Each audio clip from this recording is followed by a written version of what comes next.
Bonjour à tous. Dans ces temps troublés, nous avons besoin de bonnes nouvelles. Pâques tombe donc à point nommé et prend peut-être une dimension inédite cette année. Je rappelle cet enseignement de première importance que nous rapporte l'apôtre Paul et sans lequel notre foi est vaine. En 1 Corinthiens 15, nous lisons la chose suivante. Je vous ai transmis comme un enseignement de première importance ce que j'avais moi-même reçu. Le Christ est mort pour nos péchés, conformément aux Écritures. Il a été mis au tombeau et il est ressuscité le 3e jour, comme l'avaient annoncé les Écritures. Il est apparu à Pierre, puis aux 12, et après cela, il a été vu par plus de 500 frères à la fois. Or, là je saute au verset 16, si les morts ne peuvent pas revivre, le Christ non plus n'est pas revenu à la vie. Or, si le Christ n'est pas ressuscité, votre foi est une illusion et vous êtes encore sous le poids de vos péchés. Se réclamer de Christ, c'est donc croire à la résurrection. Mais pourquoi cette foi serait-elle sans objet, sans la résurrection? Après tout, c'est la foi qui sauve. Est-ce que le contenu de cette foi est important? Cette question nous pousse à revenir en arrière pour comprendre ce qui s'est passé en ce jour précédant la Pâque, il y a environ 2000 ans de cela. Et je vous propose pour cela de suivre le regard de Jean sur les événements de la croix. Sans la résurrection, ces événements perdent toute valeur. Mais parce que Christ est ressuscité, nous pouvons nous écrier avec lui, tout est accompli. Je vous propose de lire dans la version Semeur, au chapitre 16 jusqu'au chapitre 37, le récit de la mort de notre Sauveur. Jean 19, verset 16. Ils s'emparèrent donc de Jésus, celui-ci portant lui-même sa croix, sortit de la ville pour se rendre à l'endroit appelé lieu du crâne, en hébreu Golgotha. C'est là qu'ils le crucifièrent, lui et 2 autres. On plaça une croix de chaque côté de la sienne, celle de Jésus était au milieu. Pilate fit placer un écriteau que l'on fixa au-dessus de la croix. Il portait cette inscription « Jésus de Nazareth, le roi des Juifs ». Comme l'endroit où Jésus avait été crucifié se trouvait près de la ville, beaucoup de Juifs lurent l'inscription écrite en hébreu, en latin et en grec. Les chefs des prêtres protestèrent auprès de Pilate. Il ne fallait pas mettre le roi des Juifs, mais cet homme a dit « Je suis le roi des Juifs ». Pilate répliqua « Ce que j'ai écrit restera écrit ». Lorsque les soldats eurent crucifié Jésus, ils prirent ses vêtements et en firent 4 parts, une pour chacun d'eux. Restait la tunique qui était sans couture, tissée tout d'une seule pièce, de haut en bas. Les soldats se dirent entre eux « Au lieu de la déchirer, tirons au sort » pour savoir qui l'aura. C'est ainsi que s'accomplit cette prophétie de l'Écriture. Ils se sont partagés mes vêtements, ils ont tiré ma tunique au sort. C'est exactement ce que firent les soldats. Près de la croix de Jésus se tenait sa mère, la sœur de sa mère, Marie, femme de Clopas, et Marie de Magdala. En voyant sa mère, et à côté d'elle le disciple qu'il aimait, Jésus dit à sa mère, « Voici ton fils ». Puis il dit au disciple, « Voici ta mère ». À partir de ce moment-là, le disciple l'a pris chez lui. Après cela, Jésus, sachant que désormais tout était achevé, dit pour que l'écriture soit accomplie, « J'ai soif ». Près de là se trouvait un vase rempli de vinaigre. On l'attacha donc une éponge imbibée de ce vinaigre au bout d'une branche d'hysope et on l'approcha de la bouche de Jésus. Quand il eut goûté le vinaigre, Jésus dit « Tout est accompli ». Il pencha la tête et rendit l'esprit. Comme on était à la veille du sabbat, et de plus un sabbat particulièrement solennel, les chefs des Juifs voulaient éviter que les cadavres restent en croix durant la fête. Ils allèrent donc trouver Pilate pour lui demander de faire briser les jambes des suppliciés et de faire enlever leur corps. Les soldats vinrent donc et brisèrent les jambes au premier des criminels, puis Quand ils arrivèrent à Jésus, ils constatèrent qu'il était déjà mort. Ils ne lui brisèrent pas les jambes. L'un des soldats lui enfonça sa lance dans le côté. Et aussitôt il en sortit du sang et de l'eau. Celui qui rapporte ces faits les a vus de ses propres yeux. Et son témoignage est vrai. Il sait parfaitement qu'il dit la vérité pour que vous aussi vous croyiez. En effet, tout cela est arrivé pour que se réalise cette parole de l'Écriture. Aucun de ces os ne sera brisé. De plus, un autre texte déclare « Ils tourneront leur regard vers celui qu'ils ont transpercé. » Jusque-là, la parole de Dieu. Alors si nous devions retenir une chose importante aujourd'hui de ce texte, ce serait que tout est accompli. 3 mots d'une importance capitale. Les 3 derniers de Jésus avant de rendre l'Esprit. Mais qu'est-ce qui est accompli? Un grand nombre de prophéties concernant Christ sont accomplies à la croix. J'en ai compté environ 14 explicites, 7 implicites, mais il y en a certainement beaucoup d'autres. Mais je voudrais vous inviter à en distinguer 3 à partir de notre texte. Le premier accomplissement, c'est que Jésus est monté sur son trône de gloire. Tout est accompli. Gloire à notre roi. L'évangile de Jean témoigne dès le départ d'une opposition très vive entre les chefs religieux juifs et Jésus. Cette opposition s'est vite transformée en une haine au point que les chefs religieux ont cherché une occasion de le faire mourir. La raison, c'est qu'il appelait Dieu son Père et se faisait ainsi l'égal de Dieu. Mais pour être autorisé à faire mourir Jésus par l'envahisseur romain, cet argument religieux ne tenait pas.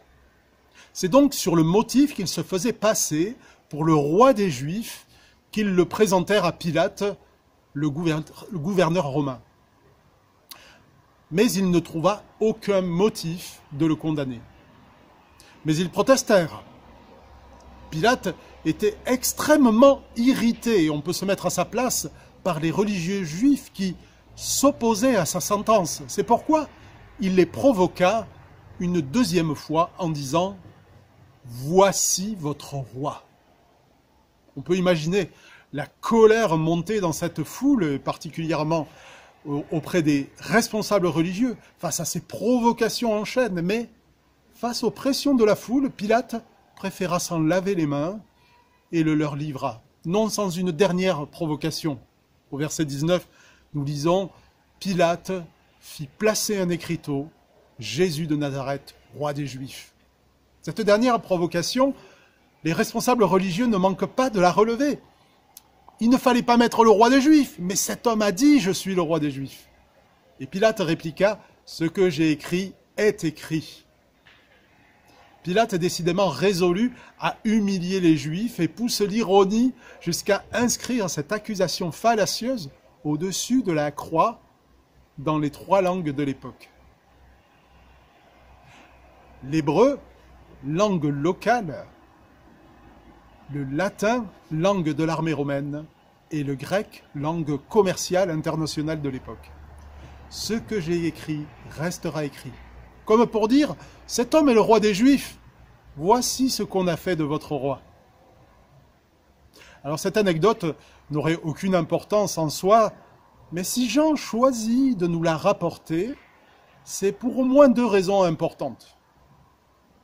La première, c'est que la malice de Pilate et celle des hommes en général sert les desseins de Dieu. Même les atrocités les plus ignobles n'échappent pas au plan souverain du maître de l'histoire, qui est capable de changer le mal en bien. La seconde, c'est que derrière cette humiliation apparente dont Jésus fait l'objet, il y a une proclamation, en quelque sorte prophétique, à la face de la terre entière, et ce, en 3 langues, les 3 langues importantes de l'époque. Jésus est le roi des Juifs, et même, il est le roi des rois. Dieu accomplit son plan et il accomplit l'écriture. Le psaume 96, disait en effet, proclamez, l'Éternel règne sur toute la terre. Alors, reconnaissons que ce n'est pas ce qui frappe le regard.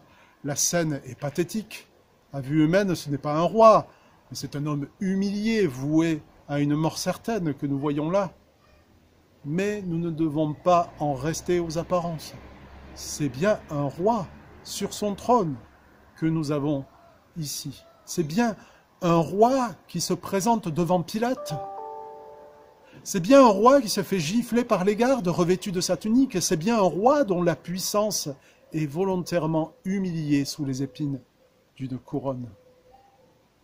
Mes amis, nous sommes devant une scène de gloire. Le crucifié est le vrai roi, le plus royal de tous les rois. Étendu sur la croix, il change ce scandaleux instrument de torture en un trône de gloire. Les clous sont le marchepied vers ce trône. Et Dieu accomplit ainsi ce qu'il avait prévu au psaume 22. Ils se sont partagés mes vêtements et ils ont tiré ma tunique au sort. Et Jean appuie. C'est exactement ce que firent les soldats. Oui, mes amis, c'est la mort d'un roi dont nous parlons. Mais quel roi? Un roi qui accepte d'être dépouillé de sa tunique divine, qui n'a pas considéré sa gloire plus importante que la volonté de son Père pour le salut de tout homme qui croit. Un roi qui se soumet aux outrages des hommes pour le salut du plus grand nombre. Jésus s'est dépouillé de sa royauté et les hommes l'ont piétiné en la tirant au sort. Dans un monde où le mal abonde, où les hommes font peser leur domination, où l'exploitation et la loi du plus fort l'emportent toujours, n'est-ce pas d'une grande sagesse que cette gloire, la seule gloire possible, ne pouvait que prendre le contre-pied de la gloire des hommes et porter le mal aux yeux de tous. Nos consciences observent cette scène avec le dégoût face à la violence des hommes, mais les yeux de la foi ne doivent pas voir la même chose. Ils voient celui qui a porté notre condamnation. Derrière cette scène d'une violence rare, d'une haine ignoble déversée sur un innocent, notre roi se présente devant nous et nous montre le chemin de la gloire. Et cette foi, ces yeux de la foi, cette foi n'est pas vaine parce que Jésus est vraiment ressuscité et il règne à jamais. C'est pourquoi Paul, qui ne l'avait pas vu de ses yeux, mais l'a vu lorsqu'il a été saisi sur le chemin de Damas, il a dit la chose suivante, c'est pourquoi Dieu l'a souverainement élevé, parce qu'il s'est humilié de la sorte, et lui a donné le nom qui est au-dessus de tout nom, afin qu'au nom de Jésus, tout être dans le ciel et sur la terre proclame que Jésus est Seigneur à la gloire de Dieu le Père. Il fallait que le Christ souffre ces choses avant d'entrer dans sa gloire, disait Jésus-Christ aux disciples d'Emmaüs après sa résurrection.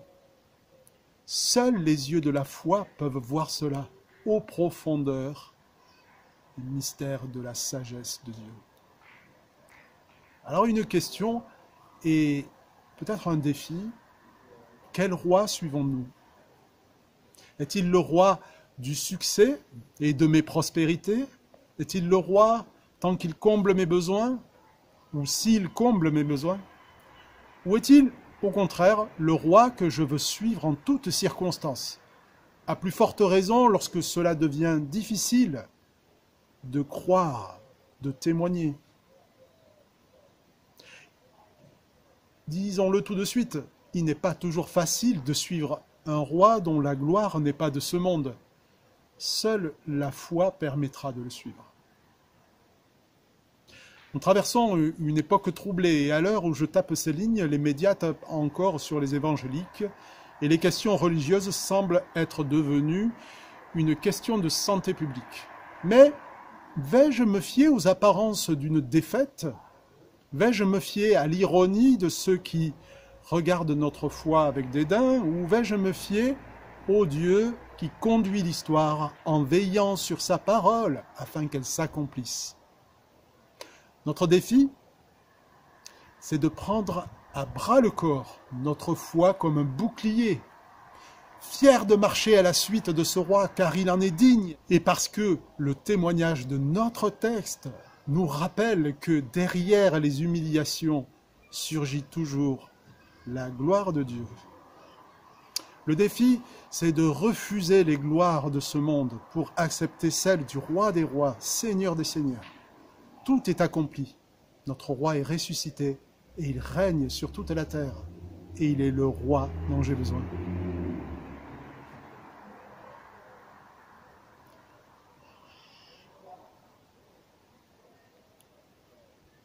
Le second accomplissement qui ressort de tous les évangiles et que je vous invite à observer aujourd'hui, c'est que le Christ est mort selon les Écritures. Tout est accompli, le roi est mort. Mettons-nous quelques instants à la place des témoins de ces événements. Jean, qui dit avoir vu de ses propres yeux et qui nous le dit avec insistance, en quoi une mort et une telle injustice accomplit-elle l'Écriture ou la volonté de Dieu? Et en quoi est-ce si important? Au premier abord, face à une telle scène, la tristesse étouffe tout autre sentiment. Mais c'est très certainement après coup, lorsque le ressuscité se présenta à ses disciples et qu'il leur expliqua dans les Écritures tout ce qui se rapportait à lui, qu'ils furent remplis de joie et comprirent alors qui il était. Et Jésus a expliqué à Jean que 1000 ans plus tôt, le roi David, qui était prophète, parlait de lui. Au psaume 69, nous lisons que ils ont mis du poison dans le pain que je mange. Pour étancher ma soif, ils m'offrent du vinaigre. Que retenir de cette soif? On a voulu y voir des symboles, et parmi ceux-ci, peut-être la soif spirituelle que Jésus aurait vécue lorsqu'il a ressenti l'abandon du Père.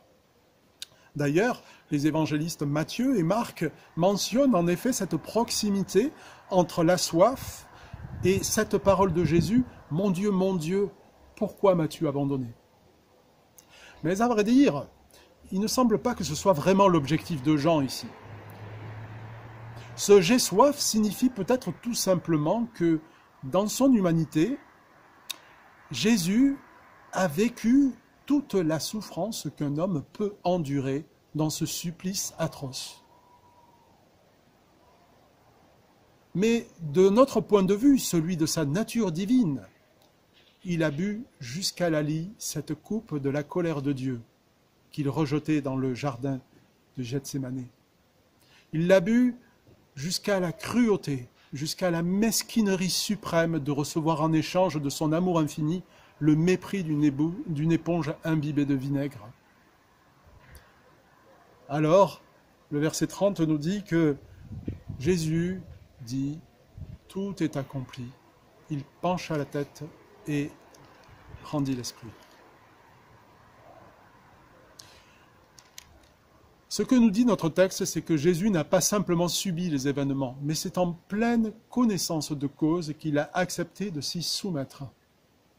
En disant « j'ai soif », Jésus sait que la réponse sera le vinaigre.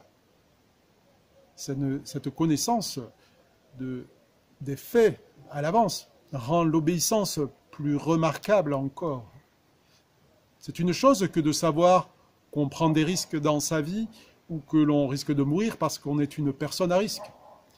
Mais c'est tout autre chose que d'agir en sachant qu'on va mourir sans aucun doute. Et c'est encore autre chose que de savoir que l'on doit mourir par amour pour des injustes qui l'ont abandonné, lui ont craché dessus ou lui ont servi du vinaigre à boire. Jean a pris un soin particulier à nous expliquer que Jésus est mort afin que s'accomplisse l'Écriture, au point de fournir toutes sortes de détails et faire même remarquer qu'il devait même être percé selon les Écritures. Cette affirmation massive nous pousse à l'adoration, bien sûr, mais pourquoi une telle insistance? Peut-être est-ce parce qu'il fallait que je sois, moi aussi, au rang de ceux qui tournent les regards vers lui, ceux du verset 37. Que je sois moi aussi au milieu de ceux qui l'ont percé, et que je sache que mon roi, le Fils de Dieu, est vraiment mort à ma place.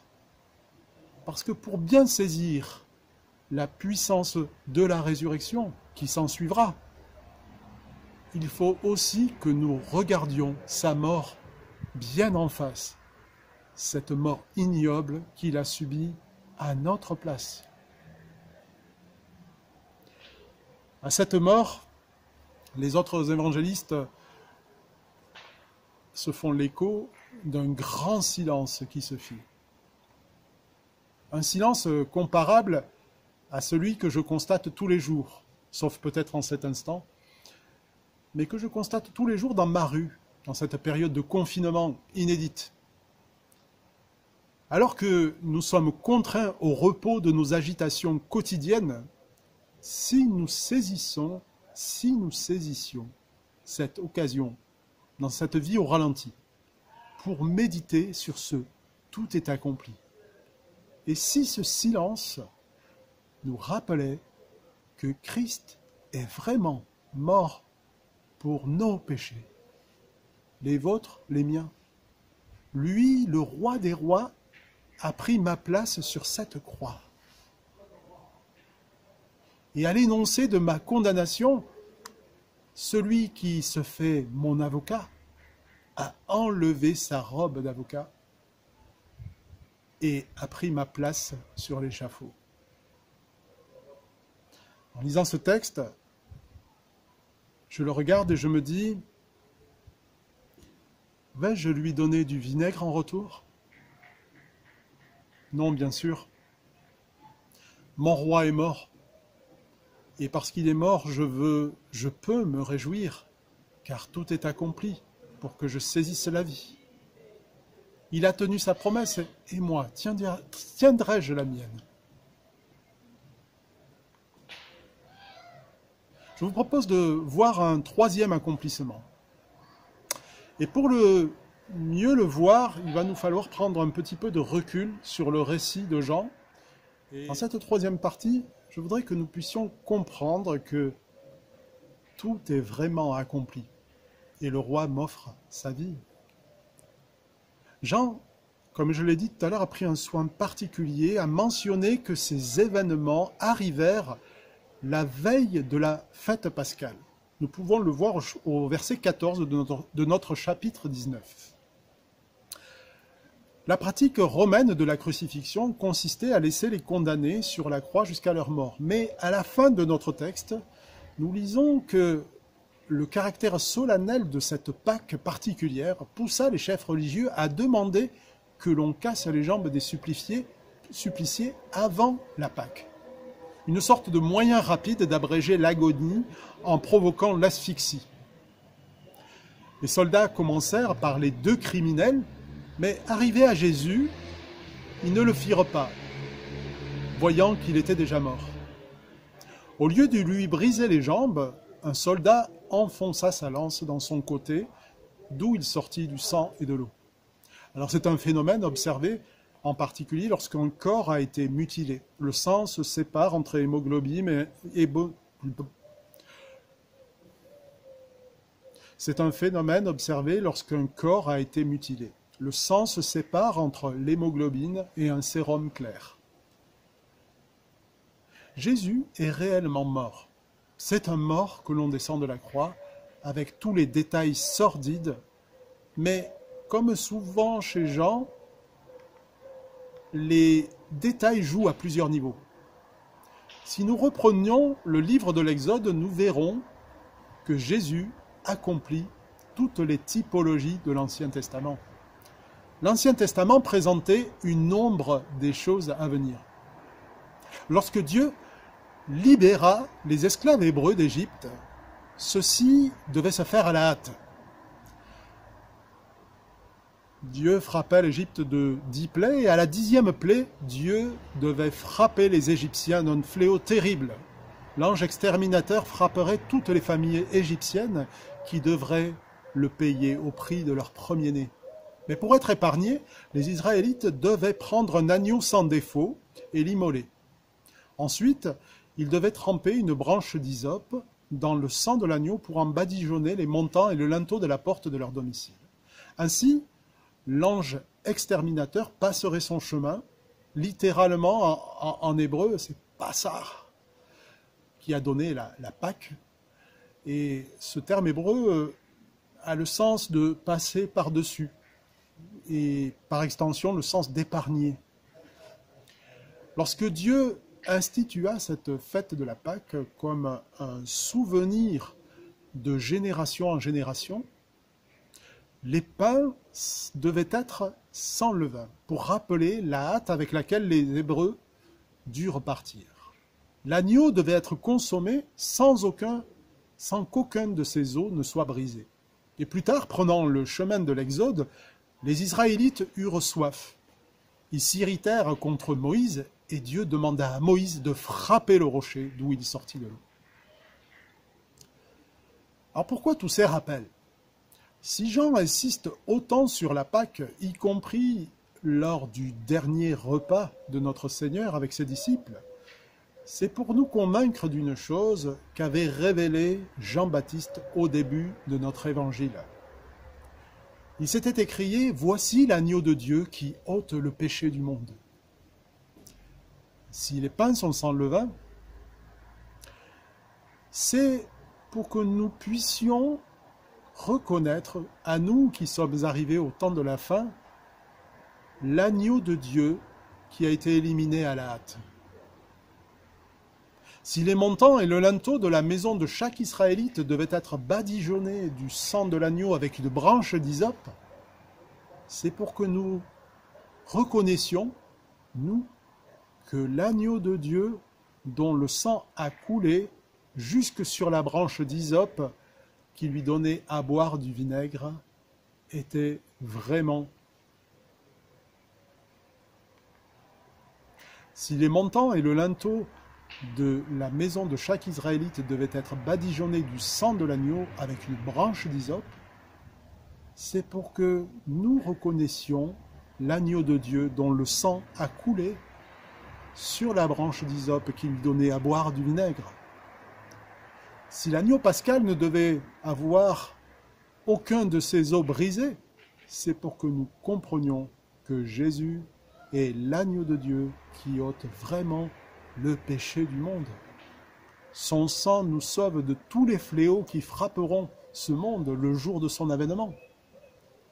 Et si Jean est seul à mentionner le sang et l'eau qui sortent de son côté, c'est pour que nous comprenions que Jésus est l'unique source d'eau vive à laquelle nous devons boire. Cette source dont l'apôtre Paul dit que les Israélites ne l'ont pas reconnue lorsque Moïse a frappé le rocher. Alors d'une part, ce sang qui est sorti de son côté, ce sang de Jésus nous lave parce qu'il atteste que la mort a été donnée à celui qui était innocent à notre place, comme c'était le cas pour l'agneau pascal. L'eau aussi a ce sens de purification, et c'est ce que Jésus dit à Nicodème lorsqu'il lui dit « Il faut que tu naisses d'eau et d'esprit ». Mais l'eau porte aussi ce sens de la vie, et c'est ce que Jésus dit à la femme samaritaine en Jean 4, lorsqu'il lui dit « Celui qui croit en moi n'aura jamais soif, et je serai pour lui une source qui jaillira jusque dans la vie éternelle ». L'eau, c'est aussi le symbole de l'esprit, et là on saute sur Jean 7. C'est ce que Jésus dit à la foule en procession, que celui qui vient à moi boive, car comme le dit l'Écriture, des fleuves d'eau vive jailliront de son sein. Cette mort, telle que nous la rapporte Jean, est donc l'apothéose de son évangile. Si Jésus n'est pas vraiment ressuscité, toute cette histoire n'est que coïncidence, et Jésus n'est qu'un homme, et l'on peut alors croire que les faits ont été manipulés pour nous faire croire à un mensonge. Mais il est vraiment ressuscité. Et il a été vu par plus de 500 frères à la fois, et par les apôtres. Ces apôtres qui ont été prêts à donner leur vie pour le message dont ils étaient porteurs. Vous êtes heureux, vous qui croyez sans avoir vu. Jésus est l'agneau de Dieu qui ôte le péché du monde. Il est la source de la vie. Et c'est à lui que nous devons boire pour durablement remplir nos vies. Jésus n'est pas seulement l'agneau qui nous sauve de la colère à venir, mais il nous donne une nouvelle vie. Même ma vie trouve sa raison d'être en lui. Je reviens à mon titre de cette troisième partie. Tout est accompli et le roi m'offre sa vie. Alors en cette heure particulière que nous vivons, je crois utile de mettre à profit ce temps suspendu. Nous n'en aurons peut-être pas d'autres comme celui-ci. Il m'arrive dans ces instants de réfléchir, et je sais bien le faire, croyez-moi, et de me poser ces questions, comme nous tous.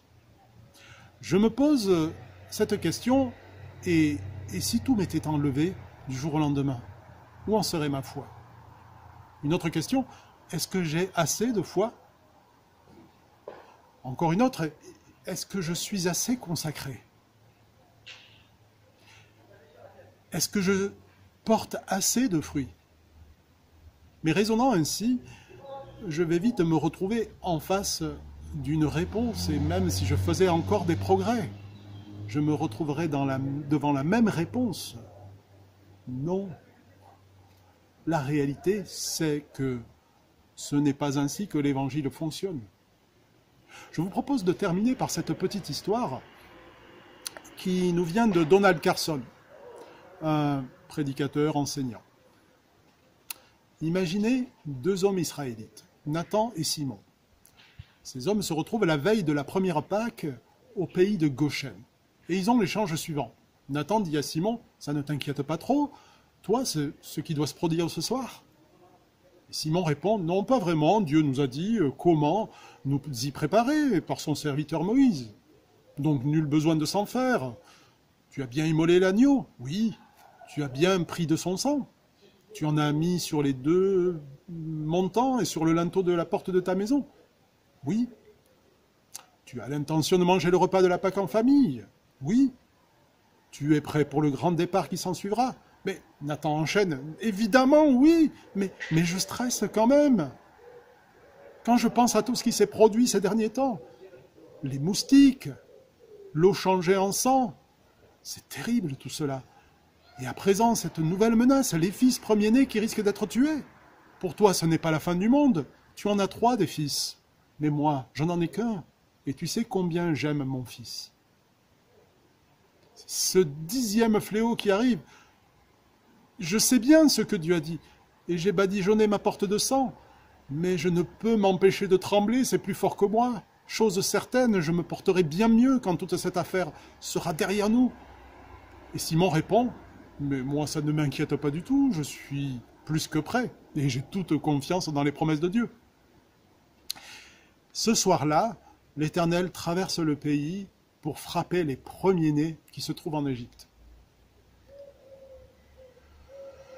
Quel est celui qui perdit son fils, selon vous, Nathan ou Simon? La réponse, c'est bien entendu aucun des deux. Pourquoi? Parce qu'aucune famille israélite cette nuit-là n'a été épargnée sur la base de l'intensité ou de la clairvoyance de sa foi. Non. Les familles israélites ont été épargnées sur la base du sang de l'agneau. Tout est accompli. Nous avons une vraiment bonne nouvelle qui peut vraiment changer nos vies. Celle-là.